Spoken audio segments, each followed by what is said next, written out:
बिस्मिल्लाहिर्रहमानिर्रहीम। अस्सलाम वालेकुम स्टूडेंट, मैं हूं उस्मान सलीम। आज हम जिस टॉपिक को कवर करेंगे वो है एसएचएम। तो एसएचएम कवर करने का ये भी बहुत ज़रूरी था कि आपने प्रीवियस जो लेक्चर था वो सिंपल पेंडुलम के बारे में हमने पढ़ा, उस आर्टिकल को कवर किया। अगर फ़िज़िक्स की बुक को देखा जाए तो सिंपल पेंडुलम के बाद एसएचएम की डेफिनेशन आ रही है। एसएचएम की डेफिनेशन के बाद अगर आप देखें तो आपके पास कुछ फीचर्स पॉइंट होंगे, वो आपने वहाँ पे पढ़े होंगे 1, 2, 3 और 4, ये 4 आपके फीचर्स पॉइंट है। उसके बाद कुछ डेफिनेशंस हैं। तो ये जो पॉइंट्स हैं और ये जो डेफिनेशन है, ये आपने एसएचएम की जो सिंपल हार्मोनिक मोशन की एग्जांपल है उसमें 3 आपने एग्जांपल्स की हैं। सबसे नंबर 1 पे थी मैस स्प्रिंग सिस्टम, और सेकंड जो एग्जांपल थी वो है बॉल एंड बॉल सिस्टम, और थर्ड जो आपके सामने मैंने ये एक तस्वीर बनाई हुई है वो है सिंपल पेंडुलम की। तो इन तीनों एग्जांपल्स में जो आपने एक कॉमन पॉइंट्स देखे हैं वो ये है कि एसएचएम की डेफिनेशंस और ये फीचर्स पॉइंट्स हैं। तो इसीलिए आज मैं इनको एक्सप्लेन करने वाला हूँ। तो सबसे पहले है कि एसएचएम क्या है, सिंपल हार्मोनिक मोशन क्या है। तो एसएचएम से पहले वाइब्रेटिंग मोशन का पढ़ना बहुत ज़रूरी है, क्योंकि वाइब्रेटिंग मोशन एसएचएम जो है वो उसकी एक स्पेशल काइंड है, स्पेशल टाइप है वाइब्रेटरी मोशन की। तो वाइब्रेटरी मोशन है कि एक मीन पोजीशन पे रहकर कोई भी बॉडी वो टू एंड फ्रो या फिर आगे और पीछे मूवमेंट करे, हम उसको वाइब्रेटरी मोशन कहते हैं। अगर एग्जांपल देखें, जैसे सिंपल पेंडुलम है, ये हमारे पास एक पेंडुलम है, उस पर एक बॉब है जो स्ट्रिंग के साथ अटैच्ड है, वो अपनी मीन पोजीशन के गिर्द रहकर आगे और पीछे मूवमेंट करता है। तो ये हमारे पास क्या होगी, वाइब्रेटरी मोशन होगी। अगर आप एक स्विंग ले लें, एक झूला ले लें, उस झूले में भी आप देखते हैं कि वो उस झूले को अगर आप एक्सटर्नल फोर्स लगाकर एक एक्सट्रीम पोजीशन पर लेकर आएँ और उसको वहाँ से रिलीज़ करें, छोड़ दें, तो वो अपने एक मीन पोजीशन पर रहकर आगे और पीछे मूवमेंट करता है, उसको हम वाइब्रेटरी मोशन कहते हैं। तो एसएचएम क्या होगी, उसी की एक स्पेशल काइंड होगी। अब एसएचएम में भी यही है कि आपके एक मीन पोजीशन होगी, उस मीन पोजीशन पर रहकर वो आगे और पीछे जो मूवमेंट होगी बॉडी करेगी, उस मूवमेंट को हम क्या कहेंगे, उसको हम एसएचएम कहेंगे। अब डेफिनेशन पर आए कि एसएचएम कब अकर होती हैं, when the net force is directly proportional to the displacement। जो पहला इसका पॉइंट है वो ये है कि आपके पास जो नेट फोर्स होगी वो डायरेक्टली प्रोपोर्शनल होगी किसके, डिस्प्लेसमेंट के। अगर मैं यहाँ पर इसको राइट करूँ कि फोर्स जो है, उन्होंने कहा कि फोर्स जो है वो डायरेक्टली प्रोपोर्शनल है डिस्प्लेसमेंट के, ये फोर्स डायरेक्टली प्रोपोर्शनल डिस्प्लेसमेंट को एक्स से रिप्रेजेंट करेंगे। इसका मतलब ये है कि जितनी हम फोर्स बढ़ाएंगे उतना ही डिस्प्लेसमेंट कवर होगा। अब उसकी अगर एग्जांपल देख लें कि यहाँ पर बॉब है, आप इस बॉब के ऊपर आपने क्या किया, फोर्स अप्लाई की, एक्सटर्नल फोर्स लगाई। इस फोर्स को ओ पोजीशन से हम बॉब को फोर्स लगाने के बाद बी पोजीशन पर लेकर गए हैं जो कि एक्सट्रीम पोजीशन है। तो यहाँ पर फोर्स लगी है, तो फोर्स की डायरेक्शन क्या होगी, ओ से बी की तरफ।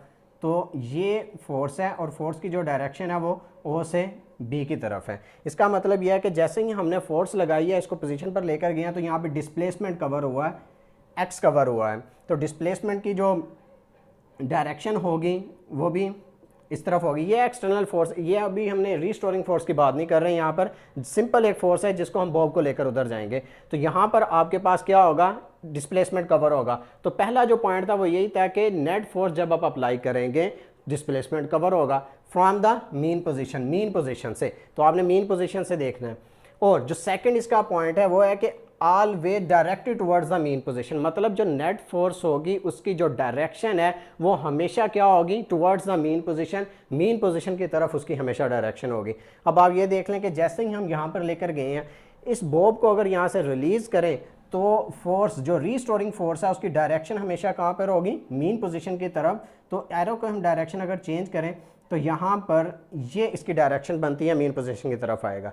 अब यहाँ पर बॉब आके रुकेगा नहीं, बल्कि इधर एक्सट्रीम पोजीशन की तरफ जाएगा। दोबारा एक्सट्रीम पोजीशन पर आने के बाद जो ए पर आया, ओ से ए की तरफ, ए से दोबारा जब वापस जाएगा फोर्स, दोबारा रीस्टोरिंग फोर्स को फिर मीन पोजीशन की तरफ लेकर जाएगी। तो यहाँ पे फोर्स की जो डायरेक्शन होगी वो फिर मीन पोजीशन की तरफ होगी। तो दूसरा जो पॉइंट है एसएचएम का, वो भी हमने प्रूव किया कि फोर्स जो होगी वो हमेशा मीन पोजीशन की तरफ होगी। ये थी डेफिनेशन एसएचएम की, जो तीनों एग्जांपल्स पर हमने प्रूव किया। इस वजह से जो हमारी तीनों एग्जांपल्स हैं वो भी क्या है, एसएचएम को परफॉर्म कर रही हैं।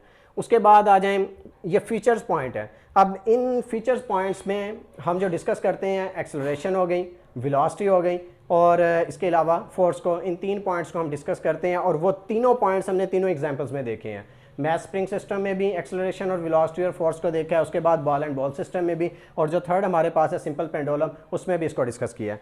अब पहला जो फीचर पॉइंट है वो है कि a body executing SHM always vibrates about a fixed position. एक बॉडी एसएचएम कब एग्जीक्यूट करती है? जब वो हमेशा वाइब्रेट करती है about a fixed position. Vibration का मतलब ही यही होता है कि आप क्या करेंगे कि एक मीन पॉइंट होगा, इस मीन पॉइंट के क्या करेगी इर्द इस तरह आगे और पीछे जो भी बॉडी मूवमेंट करेगी वो क्या परफॉर्म कर रही है, वो एसएचएम परफॉर्म कर रही है। तो यहाँ पर भी पहला जो पॉइंट होगा कि ऐसी बॉडी जो क्या करे, वाइब्रेट करें अबाउट अ फिक्स्ड पोजीशन, अपने एक फिक्स्ड पोजीशन के रहकर वाइब्रेट मतलब आगे और पीछे मूवमेंट करे, वो क्या कर रही है, एसएचएम को एग्जीक्यूट कर रही है। तो वो तीनों एग्जांपल जो हैं वो पहले पॉइंट पे पूरा उतर रही हैं। अब जो सेकंड पॉइंट है उसमें भैया कि acceleration is always directed towards the mean position.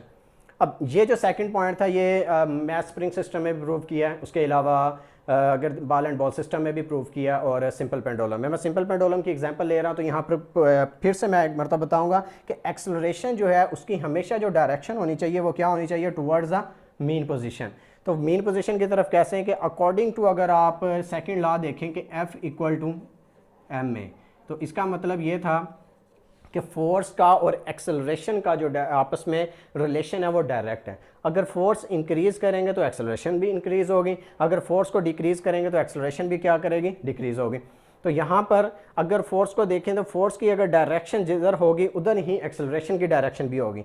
अब फोर्स, रिस्टोरिंग फोर्स की डायरेक्शन किधर है, बी से होगी, वो मीन पोजीशन की तरफ है, तो मतलब एक्सेलरेशन की जो डायरेक्शन है वो भी मीन पोजीशन की तरफ होगी। और इधर अगर देखें ओ से ए की तरफ हम देखते हैं तो यहाँ पर भी रीस्टोरिंग फोर्स है, उसकी जो डायरेक्शन है वो मीन पोजीशन की तरफ है, तो एक्सेलरेशन की डायरेक्शन भी क्या होगी, मीन पोजीशन की तरफ होगी। तो ये एक पॉइंट था जो हमने तीनों एग्जांपल्स में प्रूव किया कि हमेशा एक्सेलरेशन की डायरेक्शन होगी मीन पोजीशन की तरफ। तो यहाँ पर एक्सेलरेशन जो डायरेक्ट कर रहा है मीन पोजीशन की तरफ, यहाँ पे माइनस का साइन आ जाएगा इस सेकंड पॉइंट के मुतालिक कि एक्सेलरेशन जो है वो डायरेक्टली प्रोपोर्शनल डिस्प्लेसमेंट के, लेकिन जो माइनस साइन शो कर रहा है कि वो हमेशा क्या करेगा, towards the mean position acceleration रहेगा।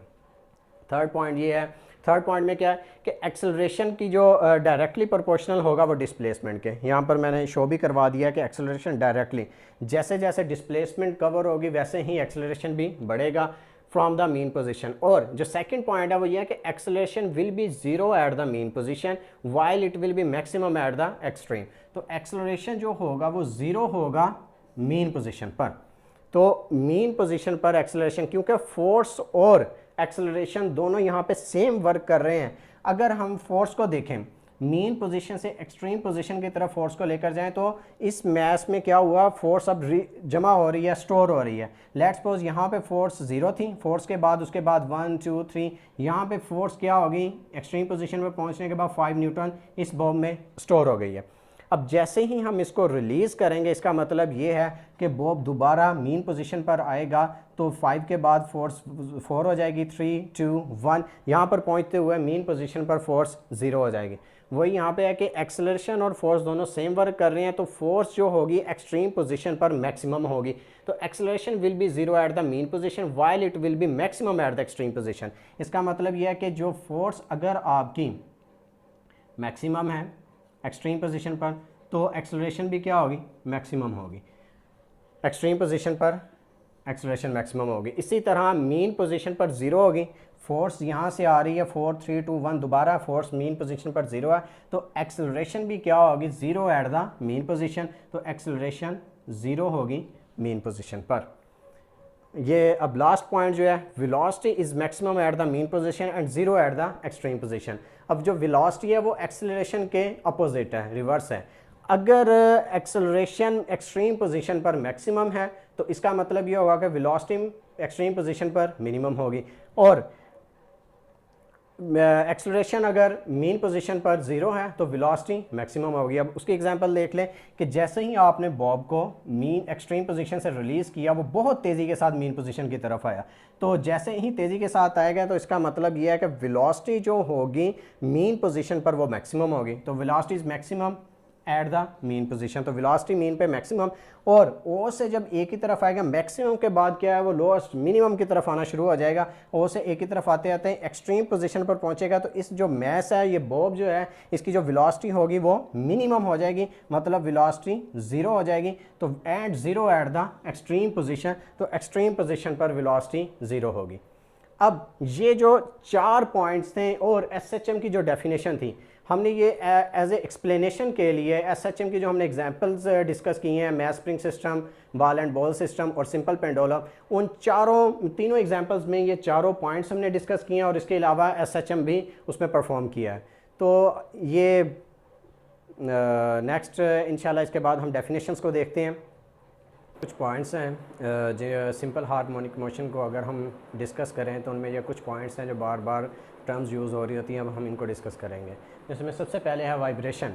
तो वाइब्रेशन का मतलब ये है कि एक जो आपका कंप्लीट राउंड ट्रिप होगा, वाइब्रेटिंग बॉडी आपकी वाइब्रेट करेगी, कंप्लीट राउंड ट्रिप होगा अबाउट अ फिक्स्ड पोजीशन या अबाउट अ मेन पोजीशन, उसको हम क्या कहेंगे, वाइब्रेशन कहेंगे। जैसे फॉर एग्जांपल ये एक सिंपल पेंडुलम हमने बना लिया है। अब इस बॉडी को यहाँ से अगर हम इसको रिलीज़ करें, इस बॉब को, वो यहाँ से रिलीज़ होने के बाद अपने ही मेन पोजीशन के इर्द गिर्द एक कंप्लीट रोटेशन लें, तो यहाँ से गया और यहाँ से फिर वापस आया, ये जो आपके पास एक कंप्लीट राउंड ट्रिप होगा इस पॉइंट तक, इसको क्या कहेंगे, वाइब्रेशन कहेंगे।